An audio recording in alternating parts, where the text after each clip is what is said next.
Olá, meu amigo, tudo bem? Estamos de volta com o nosso programa Fé em Foco. E esse nosso programa está especial. Hoje nós vamos tratar de um tema bastante atual. Esse tema é fé e saúde mental. Fique ligado aí, ok? E, logicamente, estão conosco aqui nessa mesa o pastor Dalmo. Olá, como vai? Prazer estar aqui com vocês mais uma vez. Isso, está aqui conosco também o nosso querido Daniel. Olá pessoal, um prazer estar com vocês novamente. E, logicamente, para tratar sobre esse tema, como a gente havia prometido, cada programa agora nós vamos trazer uma pessoa que tem a ver com o tema. E nesse nosso programa está aqui a psicóloga clínica mais bonita de Maringá, tá? A Alissa Cunha. Tudo bem, Alissa? Tudo bem. Olá, pessoal. Um prazer estar aqui. Muito obrigada pelo convite. Ok, vocês podem ver que eu falei verdade, né? Eu não falei mentira. Bom, nós vamos começar esse programa com uma frase que talvez você já tenha ouvido por aí nos dias atuais. Essa frase é o seguinte: depressão é do diabo. Já ouviu essa frase? Pois é.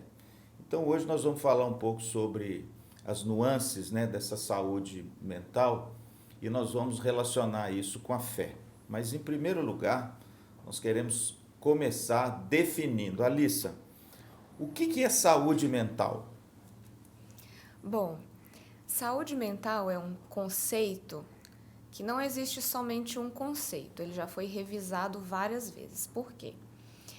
De acordo com a OMS, que é a Organização Mundial de Saúde, o termo de saúde mental ele era definido como um estado de bem-estar vivido pela pessoa, pelo indivíduo, onde ele tem habilidades para lidar com as dificuldades da vida e contribuir com a comunidade. Então, por que esse conceito ele já foi reformulado, já foi revisitado várias vezes? Porque essa definição de um bem-estar fica parecendo que é uma coisa irreal, que não tem como chegar a um bem-estar tão assim, tão Completo, tão perfeito, completo, né? porque as pessoas têm dificuldades, porque dependendo do ambiente, do social, então foi aí que entrou a complementação de fatores ambientais, fatores econômicos, fatores sociais. Então, se a gente fosse falar de saúde hoje, a gente poderia falar de dois aspectos. Um que quer dizer com respeito às doenças, a presença da doença e das suas manifestações, e um outro aspecto relacionado a esse conjunto de coisas, que seria aspectos sociais, econômicos, ambientais, então esses fatores que eu falei. Então, o conjunto de tudo isso, onde a pessoa ali cria suas habilidades para lidar, para enfrentar as questões do dia a dia, isso seria uma definição de saúde mental. E me parece, pastor Dalmo, que hoje tem tanto nome já que criaram para problemas relacionados à saúde mental, né? Quais são hoje, pastor Dalmo primeiro, depois eu queria ouvir da Alissa, quais são os problemas mais comuns hoje relacionados a uma saúde mental?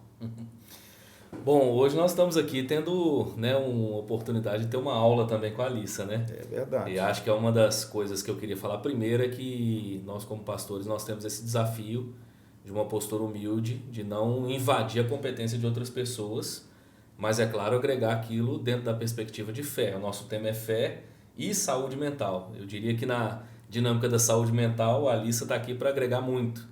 E na dinâmica da fé a gente tem muito a compartilhar. A gente que é pastor, está sempre recebendo pessoas no gabinete, conversando. Então a gente, né, acaba estudando, aprendendo um pouco sobre isso. A minha percepção é de que hoje talvez, né, não sei se é nessa direção que vai a pergunta, nós temos como grande problema hoje a ser tratado a ansiedade e a depressão. Talvez essas sejam as duas principais questões de saúde mental, né? Eu vi uma pesquisa esses dias, me parece que a ansiedade agora, a nível global, ela tomou o primeiro lugar pela primeira vez e se tornou o maior problema de saúde mental hoje a nível global, né? Então, basicamente, seriam esses dois. A gente tem outros termos surgindo, eu acho que isso é bom, porque ajuda a classificar de maneira mais clara o que é cada coisa, né? Mas ao mesmo tempo há muita dúvida e muita gente que às vezes pega esses termos também e já se rotula de algo sem até mesmo conhecer do que trata, né? É verdade. É isso mesmo, Alice? Você acha que tem alguma outra enfermidade da mente que tem acometido hoje o ser A gente humano? poderia falar do estresse elevado também, né? Os burnouts da vida, por causa do excesso de trabalho, excesso de informações. Excesso de cobrança, né? De É, competência. excesso de cobranças. Então, acho que ansiedade, depressão e esse estresse, mas num nível elevado, né? Gerando aí esses transtornos, esses problemas maiores. Ô, Dani, você veio aí de um viés assim mais pentecostal, não é? E você sabe que a gente já ouviu, eu pelo menos já ouvi isso, porque eu também já participei de movimentos assim, né? Movimentos pentecostais, são nossos irmãos, né? Nossos irmãos muito queridos, inclusive a gente tem uma admiração por eles, com uma fé tão fervorosa, mas a gente já ouviu e ouve às vezes com frequência que depressão é coisa do diabo e tem que ser expulso com oração. Será que isso é verdade? Isso procede? Hoje a gente vê isso realmente como uma possessão demoníaca? Apenas ou não? Explica esse negócio aí para nós. Rev, o que eu diria? Hoje, né, eu entendo que não. Eu entendo que não é coisa do diabo. Eu já ouvi também, por exemplo, até comentando nos bastidores aí com a Alissa, que depressão é falta de fé, né? A gente já ouvi isso. Então, se a gente for nessa perspectiva, a gente vai olhar para os salmos e vai ver que os salmistas faltava fé neles, né? Porque a maioria trata essas dores da alma, né? Então, mas nesse contexto, nesse meio, né? Às vezes pentecostal, neopentecostal, eu diria mais neopentecostal, se usa muito dessa questão da saúde mental e da questão do problema de estresse, burnout, né? Como falta de fé. A pessoa não está orando direito, a pessoa não está buscando direito. Até compartilhando com a Alice, eu tive uma experiência pessoal, né? Assim, dentro da minha família, a gente viveu a gente não sabia o que era naquele momento, mas depois a gente veio entender que era uma crise ali de pânico com burnout, né? Mas naquele momento, quando a pessoa da minha família foi acometida por isso, foi entendido que era falta de fé. Precisava orar mais, precisava ir no monte, precisava buscar, fazer campanha. Sim. E não queria aceitar o diagnóstico clínico, que estava doente, precisava desacelerar. Então, a gente depois buscando, tal, até depois eu vou recomendar uma literatura que me ajudou muito nesse momento, e a gente entendeu que não era isso, era um problema biológico mesmo, né? Um problema de carga de estresse elevado. Até estava comentando com a Alissa, deixa eu acrescentar aqui o que o pastor Dalmo também trouxe. Eu estava comentando com ela, eu estava vendo uma pesquisa, olha só que interessante. Antes da pandemia, a busca por saúde mental era 18%. Pós-pandemia, aumentou para 49% a busca por saúde mental. As pessoas com sintomas. Então, a gente vê que é um tema... Que dado impressionante. O que a pandemia fez, né? Com respeito à saúde mental. Alissa, por que a gente que é pastor e você que é uma psicóloga e os psicólogos que estão nos acompanhando, por que nos parece que hoje, com esse dado aí do Dani, após a pandemia, mas mesmo depois da pandemia, parece que esse dado permaneceu. Por que hoje teve esse aumento tanto de ansiedade e depressão, inclusive em crianças? Antigamente, a gente não via isso em criança. No meu tempo, a gente não sabia nem o que era isso. Criança era bicho solto, aí no pasto, soltando pipa, jogando bolinha de bruca. Mas hoje a coisa está grave. Por que tem aumentado isso aí? Quando a gente foi definir o que é saúde mental, a gente falou que um dos fatores é ambiental. Então, eu acho que um dos fatores que contribui para isso é o ambiente. Então, se a gente for olhar para o ambiente de hoje, o mundo onde nós estamos vivendo atual, a cultura, acho que são muitos estímulos, tudo muito rápido, com a tecnologia, com o mundo digital. Então, existe essa velocidade de informações, excesso de informações, estímulos, existe um afastamento do relacionamento pessoal. Então, você falou, as crianças brincavam na rua, hoje tudo digital, hoje são jogos, hoje cada um no seu quarto. Com a pandemia também as pessoas não iam à igreja e muitas não retornaram. Então, esse afastamento do relacionamento. Então, acho que tudo isso são esses fatores ambientais do mundo de hoje em dia que trazem esse aumento da ansiedade, da níveis de solidão. Então, as pessoas, eu também vi algumas pesquisas que o Brasil e os jovens do Brasil têm as maiores taxas de sentimento de solidão. Então, por esse afastamento do relacionamento que a tecnologia trouxe. É claro que a gente precisa falar que também aproximou as pessoas que estão longe, mas acaba afastando as que estão perto. Isso. É o e paradoxo, ainda mais com a né? pandemia, né? Então, tudo era online. Então, a gente pode ver que esse aumento, um dos fatores, acredito que é por conta do ambiente onde a gente está hoje e do que ele exige. E muito, né, pastor, do que a gente falou nos nossos outros programas, dessa cultura do desempenho que a gente tem.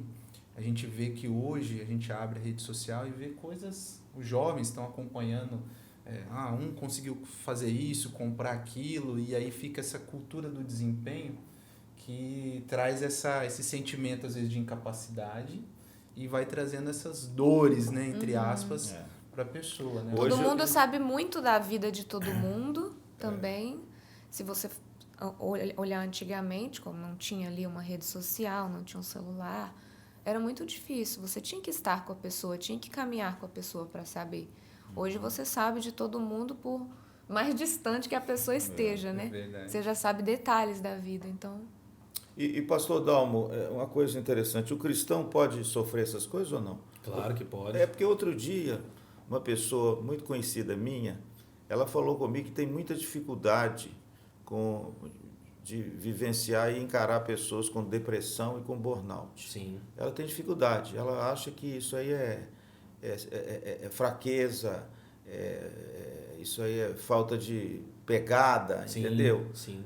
Aí eu digo, o cristão pode sofrer essas coisas? Ou eu acho que tem uma certa dose aí que o Dani falou, falta de fé, o sujeito ser meio bambo, o que você acha? Acho que são duas coisas importantes a gente destacar. A primeira é que é óbvio, na minha opinião, que o cristão ele passa por todos os dissabores, todos os problemas que qualquer ser humano enfrenta em todas as áreas da vida. E isso inclui também a questão da saúde mental. Talvez o grande problema seja a nossa dificuldade de lidar com aquilo que a gente não vê. Então, quando a gente vê uma enfermidade e é palpável, né? A gente está diante de alguém que teve um problema físico e a gente consegue ver o que aquele problema causou. Faz um exame e fica bem claro no exame o Exatamente. diagnóstico. Então, aí é mais óbvio. Quando envolve a questão mental, a gente tem mais dificuldade. E acho que isso não é só, entre aspas, privilégio dos cristãos. Acho que é geral. Mesmo no ambiente secular, vamos dizer assim, né? Nós vamos ter pessoas que vão ter dificuldade com a questão de saúde mental por isso. E então, assim, o cristão passa por isso. A gente tem exemplo, inclusive, de grandes homens de Deus que tiveram lutas com a depressão. Por exemplo, tem um livro chamado A Depressão de Spurgeon.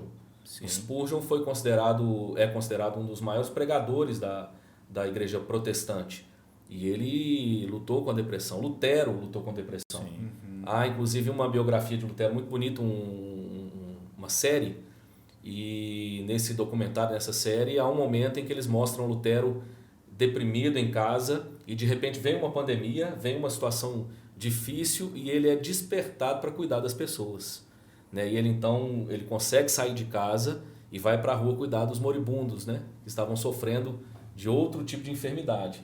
Mas a gente vê que isso é uma realidade. Por outro lado, qual que é um cuidado que eu entendo que a gente precisa ter? A gente não pode nem exaltar a dor e nem ignorar a dor.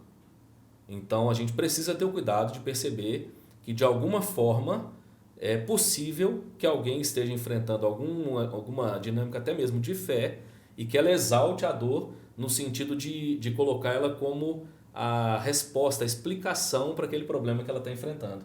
Né? E por isso a necessidade de um acompanhamento também terapêutico, para que esse tipo de avaliação seja feita, inclusive, né?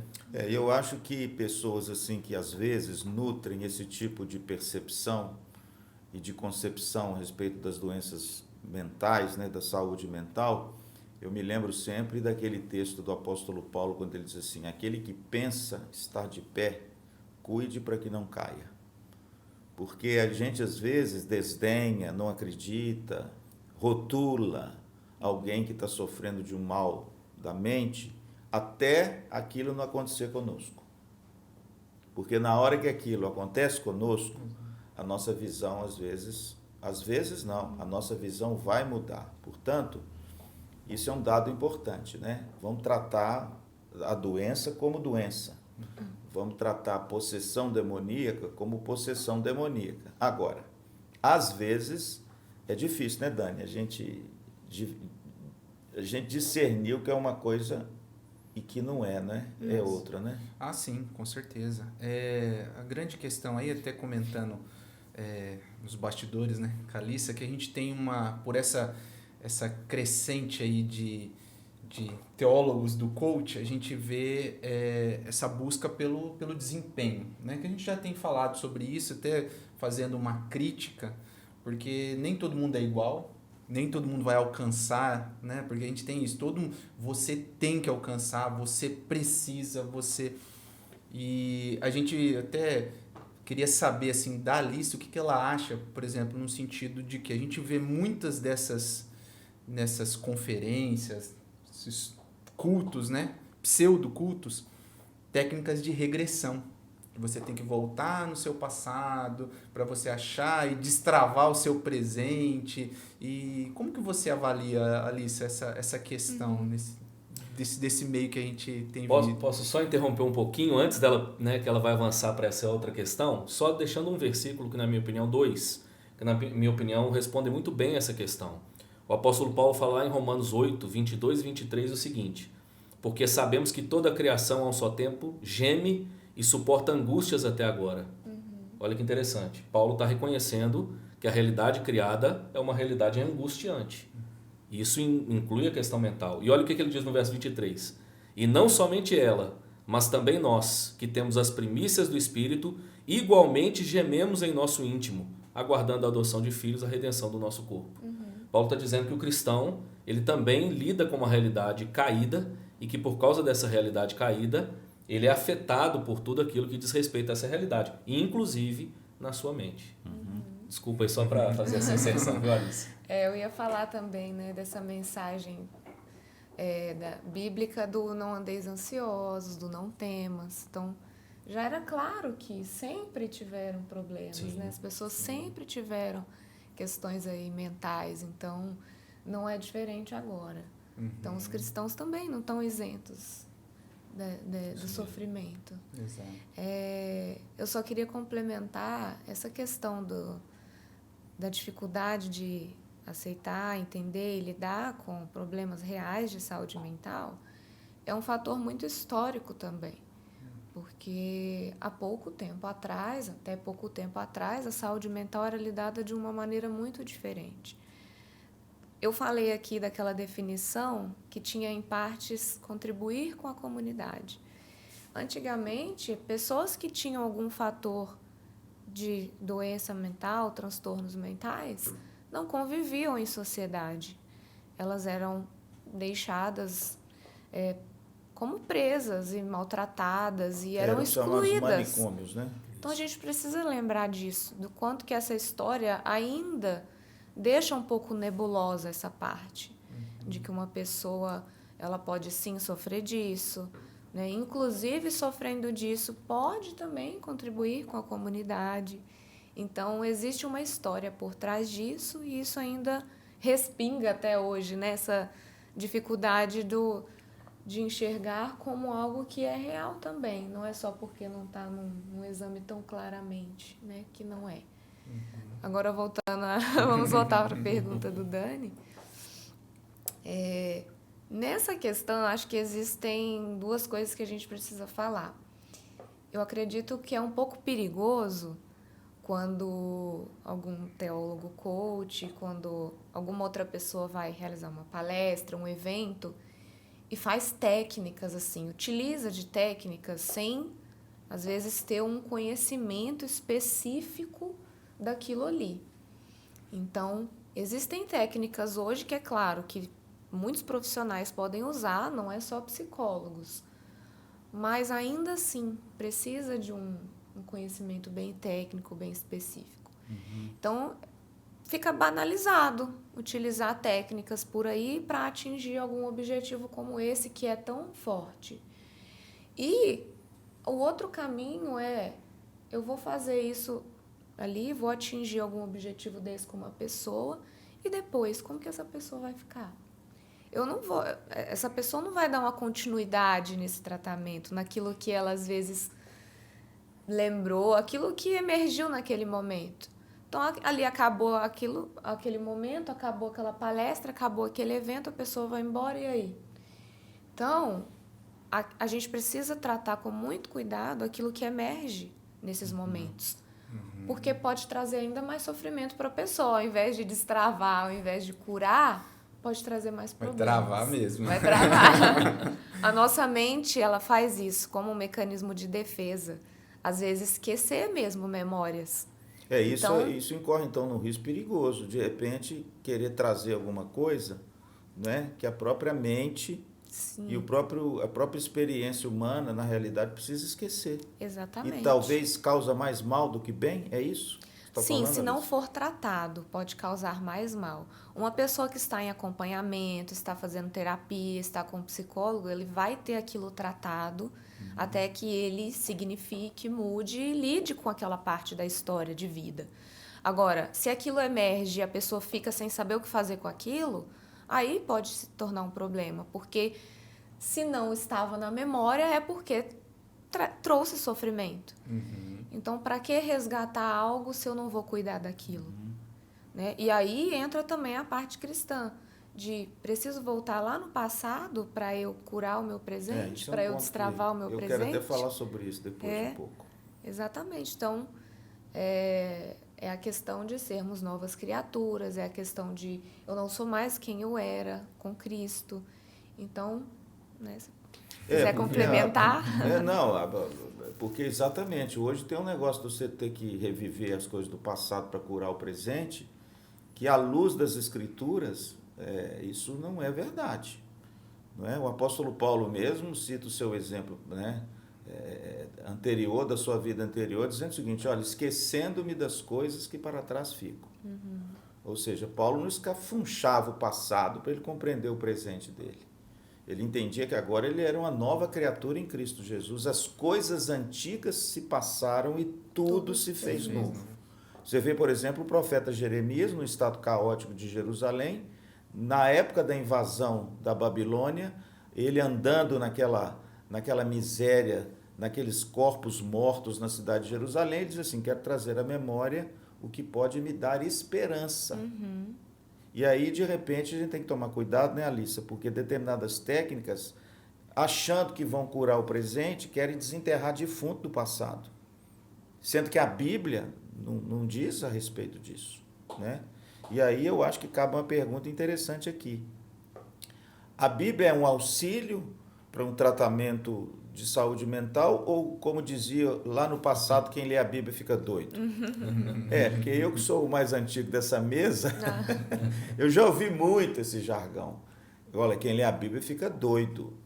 Como é que é isso? Agrava o negócio ou melhora? Pastor Dalmo. A Bíblia é um auxílio para tudo, né? O que você acha?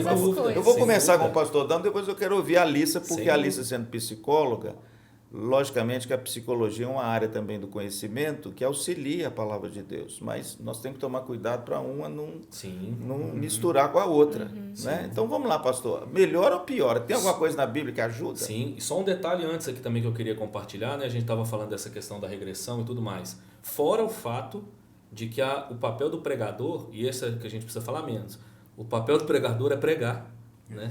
Mesmo que haja alguma coisa que possa ser feito em algum outro âmbito, né? Não é o papel do pregador, né? Então fica a dica para quem está consumindo esse tipo de conteúdo, né? E para quem de repente abraçou essa linha aí e talvez vai ter um momento de lucidez de perceber que não é esse o caminho.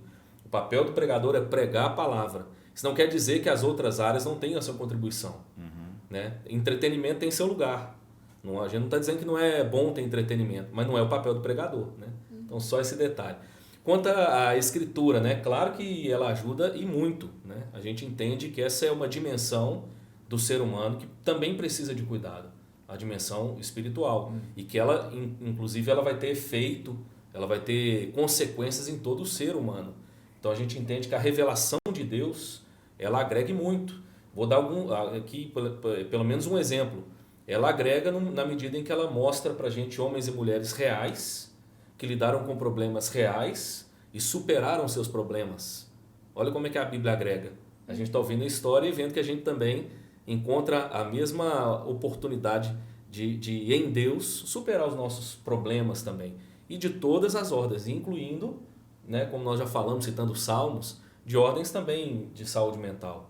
Então, sem sombra de dúvida. Agora, né, é talvez uma área que eu não domino tanto, mas eu quero pontuar que talvez uma questão que possa levar nessa direção é porque, como a Bíblia, ao mesmo tempo, ela traz muitas figuras de linguagem, muitas metáforas, de repente, uma mente adoecida, ela pode encontrar ali algumas figuras que ela vai começar a utilizar no seu vocabulário e que vai ficar um vocabulário desconexo, uma fala complicada, mas que, na verdade, não foi a Bíblia que adoeceu. Na verdade, ela já vem de um processo, ela já vem de um processo de adoecimento e de repente ela canalizou isso para um linguajar mais relacionado à fé. Então, de repente, ela fala, né, de coisas desconexas sobre o diabo, ela fala coisas desconexas sobre a volta de Cristo, porque ela viu essas figuras e a mente confusa, talvez até nos casos de esquizofrenia, algum outro problema. Sim, existem transtornos, né? até onde a pessoa acredita ser um ser religioso, um ser divino. Então, ela... E assim, a fala é muito... Se você pegar e realmente olhar, parece tudo muito real. Sim. Então, pode se utilizar, né, desses Sim. textos, dessas linguagens. Então, mas aí realmente é um fator de alguém que já estava doente. Isso. Então quer dizer que a Bíblia ela não é de forma alguma uma literatura, um livro, a revelação de Deus que adoece a alma. Né? Pelo contrário, a Bíblia é a cura para a alma. É claro que a pessoa adoecida, assim como ela vê doença em tudo, ela também pode ver doença lendo a Bíblia. Né, pastor? É isso que o senhor quis dizer. Isso. E extrair da Bíblia apenas aquilo que pode alimentar aquela paranoia ou uma esquizofrenia, como a Alissa disse, ou até um delírio que essa pessoa tem. E aí dizer, olha, quem lê a Bíblia fica louco. Mas não é verdade, né? Quem lê a Bíblia fica muito lúcido. Pelo contrário, ele conhece a Deus, conhece a si mesmo, conhece o mundo que ele vive e mais ainda, ele tem as respostas às grandes questões da humanidade e às grandes questões da sua alma. Queria só devolver uma coisa para a Alissa, depois eu quero ouvir uma coisa aqui que eu queria perguntar para o Dani. Alissa, você é uma psicóloga clínica, você também é uma moça cristã. Explica para nós um pouco como é que é essa dinâmica, como é que, se existe alguma diretriz, alguma ética que relaciona a sua profissão ao cristianismo, aonde você vai, aonde você não vai, até onde você pode ir, até onde você não pode ir. E mais uma pergunta, eu acho que para dificultar um pouco mais. Como você pode enxergar a sua profissão de psicóloga, que a gente sabe um pouco, é cheio de técnicas, cheio de metodologias, com a sua vocação cristã? Eu acho que isso é muito importante para, de repente, você que é psicólogo que está ouvindo, e você também que é um pastor, um líder de igreja, e que às vezes tem aversão a psicólogo, né? Não, psicólogo não é coisa de Deus. Então, explica um pouquinho para nós aí. Só fazer um comentário sobre isso, né, de não acreditar muito em psicólogo, que não é de Deus. Então, hoje tem muitas pessoas que ainda pensam assim. E aí volta naquilo, né, de ser a falta de fé, de ser falta de Deus. Então, eu já ouvi pessoas que tentaram aí me passar pacientes, mas foram resistentes porque acharam que era só falta de Deus mesmo. Então, hoje em dia, nós ainda vemos muito isso, né? Sobre o que a ética da psicologia diz, né, existe um artigo dentro do Código de Ética que fala assim: ao psicólogo é vedado induzir a convicções políticas, filosóficas, morais, ideológicas, religiosas, de orientação sexual ou a qualquer tipo de preconceito, quando do exercício das suas funções profissionais. Então, existe um artigo vedando a indução a convicções religiosas. Então, realmente, nós, nem de forma religiosa, nem moral, nem nenhuma dessas coisas, nós podemos induzir, nós podemos direcionar a pessoa a fazer algo. Olha, faça isso. Olha, este é o caminho, isso aqui você precisa fazer exatamente isso. Então, isso nós não podemos fazer. Existe então, essa... até onde vai sua vocação de cristã, de psicóloga cristã com seus pacientes? Pelo que eu entendi aí, não sei, pastor, você me ajuda, é induzir. Mas induzir é uma coisa, mas você esclarecer e você auxiliar é outra coisa. Exatamente. Como é que tem sido, então, a sua postura nisso aí? Naquelas pessoas que entram nesse âmbito, é claro que eu não vou, né? Muitas pessoas acham, eu vou lá no psicólogo e vai ficar lá parado com aquela cara me olhando e eu só vou falar. Sentado né? na cadeira dele. Não é bem isso. É uma conversa, é um diálogo. Então, a gente questiona, a gente pergunta, né? Então, até para levar a pessoa a falar. Então, quando as pessoas entram nesse âmbito, eu tenho pacientes cristãos e não cristãos. Vou falar cristãs e não cristãs, porque hoje o meu público é feminino. Então, naquelas que entram nesse âmbito, eu não vou ficar calada. E naqueles que também não são e às vezes entram no âmbito religioso, da mesma maneira. Eu não vou induzir, mas eu posso questionar, perguntar, comentar. Sim. Então, eu pergunto, até porque faz parte das perguntas principais, perguntar se a pessoa tem alguma crença, tem alguma religião. Crê em algo. Eu preciso saber porque é parte da vida dela. Claro. Então, nesse sentido, a gente sempre vai avaliar, a gente sempre vai perguntar. Né? Mas eu, assim como qualquer outra coisa, tomo esse cuidado. Agora, se a pessoa me dá liberdade, se é uma pessoa que é cristã e quer discutir algo sobre o assunto, eu vou participar daquela conversa. Também nunca falando, isso está errado, isso está completamente errado, isso está certo, é por aí, não é por aí, mas sempre questionando, sempre levando ela a pensar. Então, sim, né, em alguns aspectos a gente entra nessa questão, sempre com muito cuidado. E, assim, como que eu posso utilizar, né, a minha vocação? Eu acredito que aquilo que Deus nos deu, nós temos que usar. É aquilo, né? A missão não é só eu ir lá, né, no outro país e entregar uma Bíblia e falar de Jesus. Eu posso usar aquele talento que Deus me deu para ajudar uma pessoa, para estudar sobre aquela enfermidade, para poder ajudar ela nessa caminhada de uma melhora, de ter uma vida melhor. Então, isso é algo que Deus me deu. Isso é a profissão que Deus me deu. Então, nada melhor do que usar. Isso é usar a minha vocação.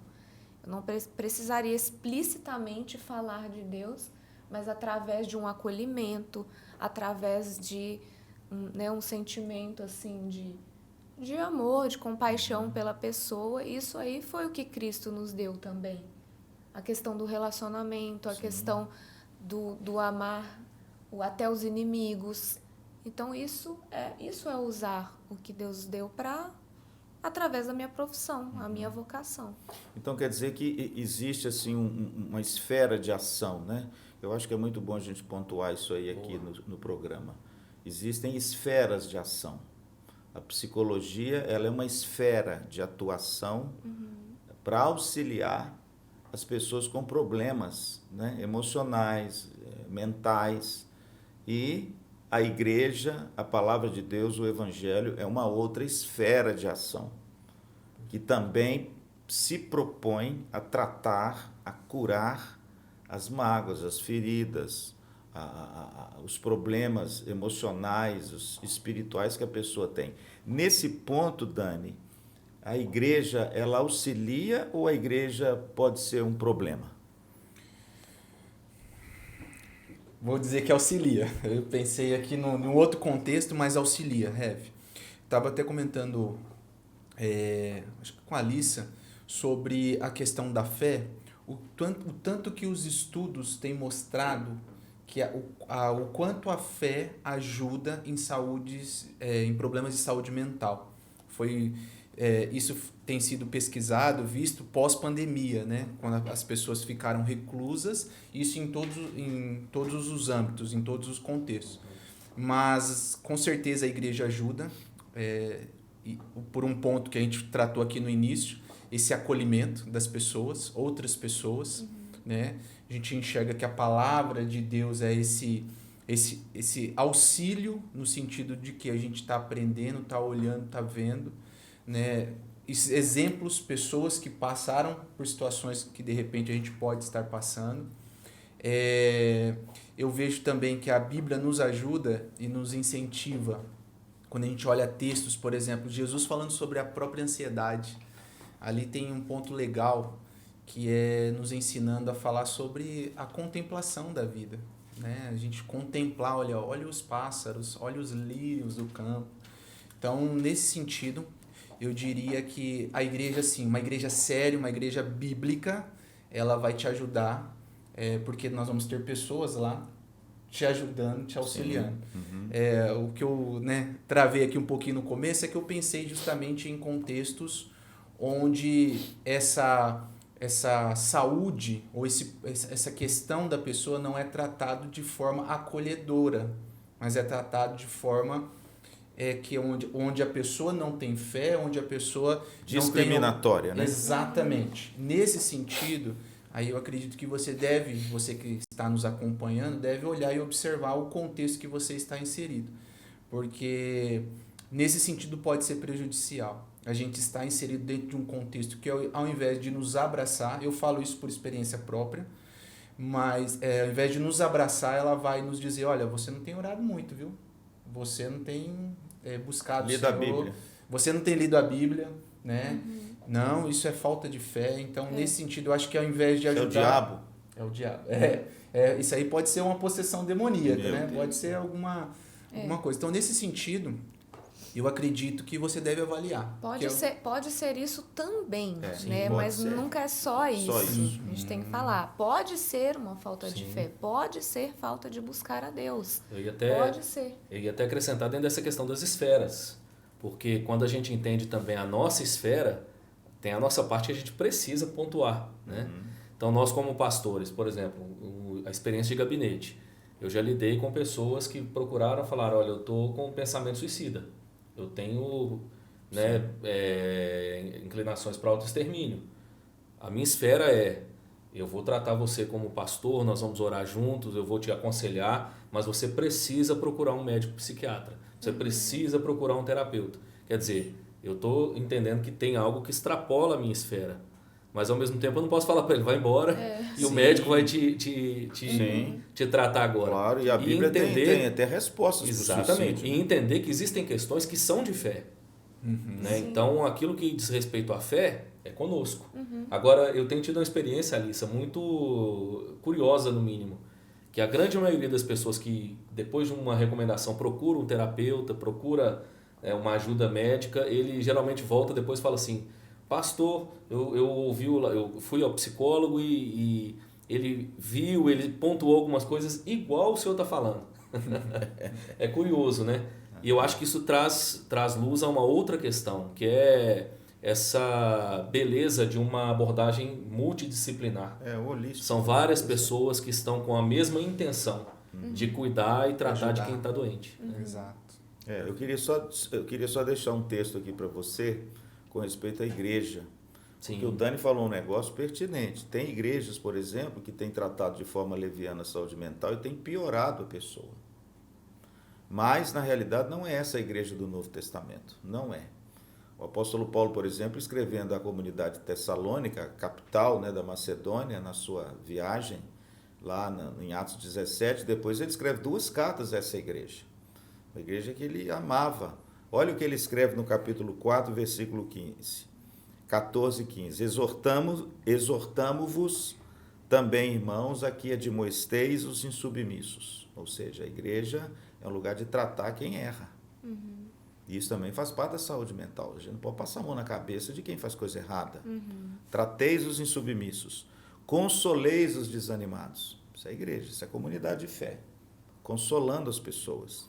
Amparando os fracos. A pessoa pode estar fraca no coração, fraca na mente. E sejando longânimos para com todos. Então veja que a igreja do Novo Testamento, a igreja de Cristo, ela é uma comunidade terapêutica. Ela ajuda a cura da alma das pessoas. Portanto, veja como a psicologia e a fé podem caminhar juntas. Né? Não são inimigas, são amigas. Tomando cuidado de cada uma ficar, como diz aí o jargão popular, no seu quadrado. Mas a gente abrindo o coração para que essas coisas aconteçam e ocorram dentro, não é, desse escopo holístico do ser humano. Alissa, nós já estamos quase terminando aqui o programa, mas a terapia, ela corre o risco de elevar o ser humano a uma posição maior do que talvez as escrituras dizem que ele é? Tipo, divinizar o ser. Não, agora eu sou a cereja do bolo. Porque, afinal de contas, tudo gira em torno de mim. Eu tenho que resolver tudo. Tem esse aspecto. Acho que tem 2 aspectos que a gente poderia falar. Um é aquele que responsabiliza a pessoa. Então, é aquilo que você falou. O sujeito não é isento de ter chegado a uma situação de sofrimento. Então, ele responsabiliza nessa parte. Olha, se você chegou a esse ponto, você é o responsável por algumas coisas, algumas decisões, por alguns passos que você tomou e que podem ter influenciado, né?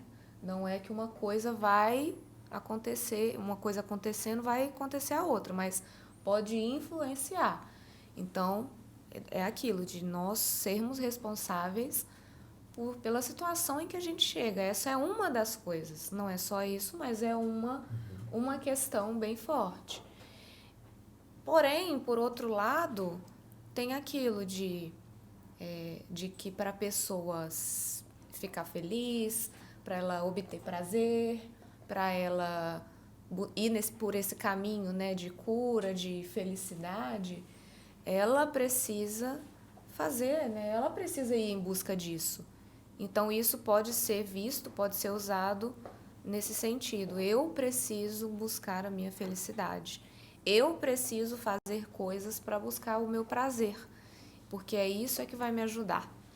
Então, acaba que coloca no ser humano, coloca na pessoa o meio para buscar essa felicidade, para buscar essa plenitude. Okay. Então, aí acaba ficando dividido, né? Eu sou responsável por onde eu cheguei, questão de sofrimento, mas agora o que eu preciso fazer para ir em busca dos meus objetivos, do meu prazer. Então, eu acho que nesse sentido, sim, acaba que enaltece muito o homem. Sim, e é perigoso isso, né? Pode ser perigoso. Então, só para você diz então que a terapia, a gente poderia dizer que é um mito, no sentido de que muitas pessoas pensam que a terapia vai divinizar o ser. Porque pelo que eu entendi, normalmente na sua fala, a terapia ela vai mostrar para a pessoa onde que ela tem errado, seria isso. Isso. Né? Porque a gente tem trazer uma tem responsabilidade, porque as pessoas é muito fácil ela transferir para outra pessoa. Isso. É sempre assim. Aconteceu isso porque o meu pai, porque eu nasci assim, porque isso aconteceu isso comigo, fulano de tal fez isso. Esse é muito dos discursos. Sempre o outro que fez algo. Eu até pergunto isso porque há esse mito, né? Às vezes a gente conversa com pessoas que têm esse recuo em relação à psicologia, no sentido de falar, não, terapia vai deixar a pessoa, vai divinizar ela ou vai deixar ela autovalorizada, mas não, pelo que eu entendi aqui não é isso, né? Não. O que vocês fazem é trabalhar as responsabilidades da pessoa, né? Sim. Legal. E trazer também um pouco dessa busca por essa melhora, ela realmente precisa fazer algo para ir em busca disso. Até porque a terapia, a parte da psicologia também ajuda, por exemplo, a ver como que está a vida dessa pessoa na questão de saúde, na questão de sono, alimentação. Então, todos esses âmbitos são cuidados, são avaliados. Então, eu reconheço a minha responsabilidade, mas entendo o que eu preciso fazer a partir de então, né? Só que aí incorre nesse perigo de ser levado a exatamente nessa parte, o que eu preciso fazer a partir de então, a começar a tratar muito, né, por esse lado, de eu sou a pessoa responsável por buscar a minha plenitude, a minha felicidade, né? Então acaba confundindo muito e pode chegar a esse patamar se não tivesse cuidado. Você falou uma coisa interessante, Alissa, que a gente que é pastor também, a gente vê muito isso, né, pastor? Inclusive na Bíblia, né? O pecado, uma das coisas que o pecado produz no ser humano é a justificação dos seus erros sempre fora dele. E eu me lembrei aqui que tinha teve um livro publicado pela editora Betânia, há muitos anos atrás, né? Talvez a Alissa não era nem nascida ainda, quando publicou esse livro, sobre temperamentos. Ah, sim. E esse livro, na nossa opinião, na minha opinião, eu quero pontuar aqui, é um livro que causou mais mal do que bem, porque ele pontuava os temperamentos das pessoas em 4 tipos, né? Sanguíneo, colérico, fleumático e melancólico. E esse livro, eu digo que fez mais mal do que bem, porque ele rotulou as pessoas com esse tipo de temperamento e que essas pessoas agora se auto-justificam, né, com base nesses temperamentos dos seus erros. Por exemplo, o sujeito tem uma situação de crise, ele explode, ele xinga, ele fica irado, aí ele diz, não, é porque eu fiz um estudo, eu sou colérico. Aí o outro é recluso, o sujeito não fala muito, o sujeito é mais tranquilo, o sujeito é mais calmo. Eu falo, não, é porque, sabe como é que é, não pode exigir muito de mim, não, porque eu sou fleumático. Melancólico. Alissa, isso é verdade? E ainda muitos cristãos falam muito desses não 4 temperamentos. Eu já ouvi, por exemplo, ouvi... não aqui em Maringá, mas em Belo Horizonte, porque aqui é toda gente boa. Eu ouvi isso muito lá, o seguinte, não, porque o meu temperamento, entendeu? O meu temperamento é um temperamento sanguíneo. Então, assim, eu sou essa pessoa mesmo. Alissa, explica um pouquinho isso, você que é psicóloga, já estudou isso, eu sei que estudou. É isso mesmo? Existe esse estilo dos 4 temperamentos. Ele veio, na verdade, muito mais lá de trás, de Hipócrates e depois de um filósofo que é o Galiano. E veio dos 4 elementos, água, fogo, terra e ar. Aí, a partir daí, o filósofo transformou, falando, por exemplo, que a pessoa colérico, que é o elemento fogo. que é o elemento água, é aquela fria, úmida. Então, a água é o então, melancólico, água. Então, assim, existem muitos desses estilos comportamentais. Existe um que é muito usado no âmbito profissional, que é o DISC, que é uma outra... Sim, é uma abordagem, né? Uma outra abordagem. Então, assim, a minha visão, ele pode ter um uso interessante para algum âmbito, para algum objetivo. Por exemplo, um DISC num ambiente ali de uma empresa para que cada colega, né, de trabalho entenda como que o outro funciona melhor, às vezes para dividir as tarefas, né, aquele que se dá melhor com relacionamentos, aquele que é mais líder, aquele que é mais introspectivo. Então, assim, é bom quando tem um objetivo para isso. Agora, a pessoa usar isso e ficar presa a isso, e é um perigo porque acaba sendo uma justificativa, ela acaba reforçando padrões, né, de comportamento que já existiam e ficando engessado nisso. Então, pode ser que aconteça isso, para reforçar algo que já, naturalmente, a pessoa já tinha, como personalidade, como comportamental. E aí que é a questão, né, de muitos cristãos utilizarem isso para justificar. E, assim, se eu tenho uma questão, se eu sou melancólico e frio nos relacionamentos, Eu tenho que melhorar, buscar melhorar. Deus me chama para me Sim, relacionar. Claro. Então eu vou ficar, eu não vou não sou muito assim. porque eu sou melancólico. Eu sou melancólico. Né? Ou ao contrário, né? Eu sou crente, mas meu braço não é, porque eu sou colérico. Pronto. Então vamos tomar cuidado, viu, gente? Então, Porque assim, vocês viram de onde veio isso, né?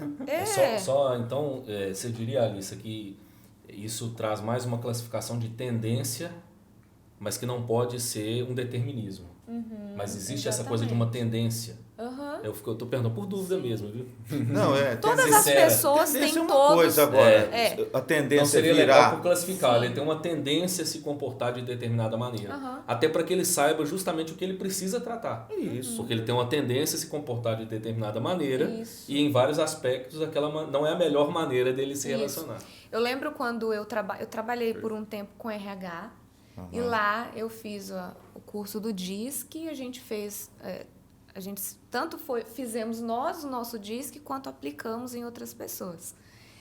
E foi muito legal porque o objetivo era eu conhecer ali quem estava comigo na minha sala, né, ali do RH. E aí eu percebi que o perfil ali do meu colega era diferente do meu e assim a gente conseguiu dividir melhor as tarefas. E aí eu consegui compreender muito do comportamento dele e ele o meu. Mas era para isso, né? E aí eu entendi, a partir do que eu vi na minha descrição do meu comportamento, no que eu preciso melhorar para eu me dar bem com ele, para eu me dar bem aqui nesse lugar, nesse trabalho. Então, se apareceu lá para mim que a minha parte de interação era de uma forma e o ambiente pedia outro, eu entendi que eu precisava melhorar. Se a parte de liderança era de uma maneira e exigia de outra, então nisso é bom, porque a gente se percebe mais fazendo esses testes, mas entendendo que não é para se apegar, é para buscar melhorar. Mas aí acontece de as pessoas se apegarem e ficarem se justificando, eu sou assim. Né? Muito bom, Alissa. Bom, nós já estamos quase terminando o nosso programa, mas eu queria ainda, depois eu quero que a Alissa fale um pouco da área de atuação dela, quero que ela dê os telefones de contato, tudo direitinho, porque você viu que a coisa aqui é bacana. Mas eu queria fazer uma última colocação, Dani e Pastor Dalman, de uma forma breve. Bom, o nosso programa é Fé e Saúde Mental. Então vamos lá. O que a fé auxilia para a gente ter uma mente saudável? Comigo primeiro? Tá bom. É por causa do tempo de casa maior. Tá certo, com certeza. Eu diria que a fé auxilia na perspectiva de que o ser humano é um ser completo, ele é um ser integral. Nós entendemos que é uma unidade psicossomática, é a expressão que a gente usa na teologia. Isso significa que a gente tem que cuidar de todas as dimensões, a gente tem que cuidar do ser completo. E a gente entende que a nossa fé, ela não é uma revelação de Deus para que a gente viva algo específico da espiritualidade. Como a gente viu até no nosso último programa, a gente entende que a espiritualidade ela tem a ver com tudo aquilo que diz respeito à nossa vida. Então, nesse sentido, a fé é fundamental, ela é muito importante para agregar nessa questão de saúde mental. Então, claro, volto a frisar, se há alguma questão de saúde mental, procure um terapeuta, procure um profissional, mas você que é cristão, procure seu pastor também, converse com ele. Eu tenho certeza que ele vai agregar muito também na sua jornada de vida. Ok, Dani, é isso aí? Eu, como um bom presbiteriano, eu vou resumir em 3 pontos. Eu diria que a fé nos traz propósito. Né? Hebreus vai dizer que a fé mostra a realidade daquilo que nós esperamos. Então, esse propósito de buscar isso que nós esperamos. Né? Segundo, eu diria que a fé nos traz esperança. Né? A própria Bíblia diz que lancem sobre ele toda a sua ansiedade, porque ele tem cuidado de você. Então, a gente tem essa esperança de saber que tem um Deus cuidando de nós, tem um Deus zelando pela nossa vida. Só abrindo um parênteses, uma das pregações que o pastor fez esses tempos atrás foi sobre o sofrimento, sobre o cristão ter que sofrer, e isso nos ajuda. E aí, às vezes, até parece um paradoxo, a gente trabalhando com o mundo atual, porque vai dizer que esse pessoal tá doido. Como que sofrer nos traz algo de bom? Acho que nos traz esperança, né? Nos traz essa questão de que nós sabemos que tem alguém cuidando de nós. E o terceiro ponto, eu diria que a fé nos traz o contato com o divino através da oração. A gente vê o exemplo de Jesus falando, mas eu acho que é no momento que a gente ora que a gente descansa o nosso coração, a nossa mente, a gente tem esse contato, sabendo que a gente está orando e não é para o nada, não é para o além, é para alguém que está cuidando de nós. Então, eu deixaria esses 3 pontos. E eu aí, posso contribuir com um? Eu Opa, acho que vai ficar 4 pontos o significado, agora. Claro, filho. né, o significado de vida. Porque é o que muitas pessoas questionam na clínica. Sim. Boa. É o sentido da vida, é para De que onde eu tudo vim? isso? O que eu estou É fazendo aqui? né, para quê? Então, qual é o objetivo? Então, acho que a fé contribui na questão de saúde mental porque traz um significado, né, de vida. E isso, para a mente, é um refrigério mesmo. Saber para que tudo isso, para que eu passo por isso, para que eu enfrento isso, para onde eu vou, né? Então, tem um significado. Exato. Perfeito. Bom, então, como vocês viram, é um tema maravilhoso e é um tema que eu tenho certeza que pode ajudar muito você. Alissa, quero agradecer você, viu, por ter vindo, participado conosco. E eu queria que você falasse para os leitores, né? Você pode até, se quiser olhar para a câmera, fazer uma propaganda sua. Qual a sua especialidade? Passa o seu telefone, passa o seu Instagram. Se as pessoas quiserem entrar em contato com você, como é que elas fazem? Mas primeiro mostre um pouquinho do seu briefing, né? Eu queria primeiro agradecer, falar que o tempo é muito curto, a gente tem vontade de aprofundar mais em alguns assuntos, mas foi muito bom. Mas pode voltar depois, né? Pode voltar. Eu vou gostar. E eu atendo em clínica, então hoje o meu público é feminino e também o público da perinatalidade, que eu atendo as gestantes, as tentantes e as puérperas. Então eu tenho essa especialização. Então hoje eu trabalho aí com as mamães, aquelas que estão tentando, tudo aquilo que envolve a maternidade, o caminho para a maternidade. O meu contato é através do meu Instagram, que é @psico.alissa. Então lá, se você tiver interesse, você pode me chamar ali através do direct e a gente pode conversar um pouquinho mais. Lá também eu coloco um pouco sobre o meu trabalho, inclusive nessa questão aí das gestantes. Tudo em minúsculo? Isso, o Instagram é tudo minúsculo. Instagram. E eu atendo também de maneira presencial aqui em Maringá e online também, para qualquer lugar aí do mundo. A gente vai deixar na descrição também, na descrição do programa, os contatos da Alissa. Pastor, o senhor pode fazer também uma propaganda da igreja, né? Presbiteriana e PVO? Vamos lá. Isso mesmo. A gente não faz, né? Isso. Nós gostaríamos de pedir a você que, a começar do podcast, que você curtisse aí o nosso vídeo, você se inscrevesse se ainda não é inscrito e que compartilhasse com outras pessoas. Nosso propósito aqui é simplesmente levar a um conteúdo que possa agregar na sua vida também, na vida de outras pessoas, saindo um pouco, inclusive, da esfera da igreja local.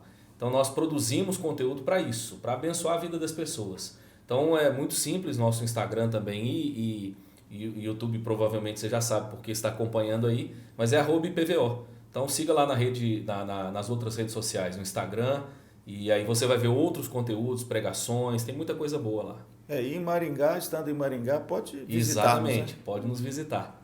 É isso aí. E ficando alguma dúvida também, quiser comentar aí no YouTube, eu posso te responder, ou então diretamente comigo lá no meu Instagram, alguma dúvida, ou quiser complementar alguma coisa. Então, irmãos, vamos chegar ao fim do nosso programa, mas como sempre, nós queremos deixar uma literatura para você, tá bom? O pastor Dalmo vai mostrar aí se ele trouxe alguma coisa para você ter livros bons para auxiliar você, se de repente ou você ou alguém da sua família ou alguém da sua igreja está padecendo, né, de um distúrbio mental. Vamos lá, meu pastor. Então, eu quero apresentar esse livreto. Se você tem dificuldade de ler, esse aqui vai ser ótimo, porque ele é bem curto, fininho. bem objetivo, mas bem didático, muito bem elaborado. O título dele é Por que algumas pessoas sofrem de depressão. Ele foi escrito pelo pastor Marcelo Aguiar, que é pastor e psicólogo também. Então, tá aí a minha dica, um livro que eu já li e que agregou bastante conhecimento nesse assunto. Obrigado, pastor Dani. Pessoal, eu quero deixar um livro para vocês que me ajudou bastante, né? No começo a gente contou um pouquinho aí, que é o Andando com o Tanque Vazio. É o do pastor Wayne Cordeiro. Também é um livro fantástico. Ele vai tratar mais aqui sobre burnout, né? Esse autoestresse. Então é uma história fantástica, recomendo, vale muito a pena a leitura, tá? E também já agradecer você que está nos acompanhando, pastor. Só teve muitos comentários, bastante gente falando, né? Nos encontrando e dizendo que os programas têm sido uma bênção, tá? Então, só deixar esse agradecimento. Muito obrigado, Dani. Eu queria deixar um livro, na minha opinião, um dos melhores livros já escritos sobre depressão, o que todo cristão precisa saber. Dr. Ismael Sobrinho é um médico, psiquiatra, cristão, mineiro, e que publicou esse livro que eu tive a oportunidade de receber de presente da editora Vida, e é um livro espetacular. Além dele desmistificar muitas coisas sobre depressão, ele coloca abordagens bíblicas também maravilhosas para auxiliar você, se porventura você tem enfrentado esse mal, tá bom? Então, mais uma vez, eu quero agradecer a todos. Quero desejar aí para você uma boa semana, e no início do programa eu disse que a nossa convidada, né, era a psicóloga mais linda de Maringá, porque logicamente a Alissa é a minha filha, ok? Então é uma alegria sentar na mesma mesa que ela para discutir assuntos aí junto com vocês, tá bom? Que Deus abençoe, que você tenha uma excelente semana e final de semana em nome de Jesus. Até o nosso próximo programa.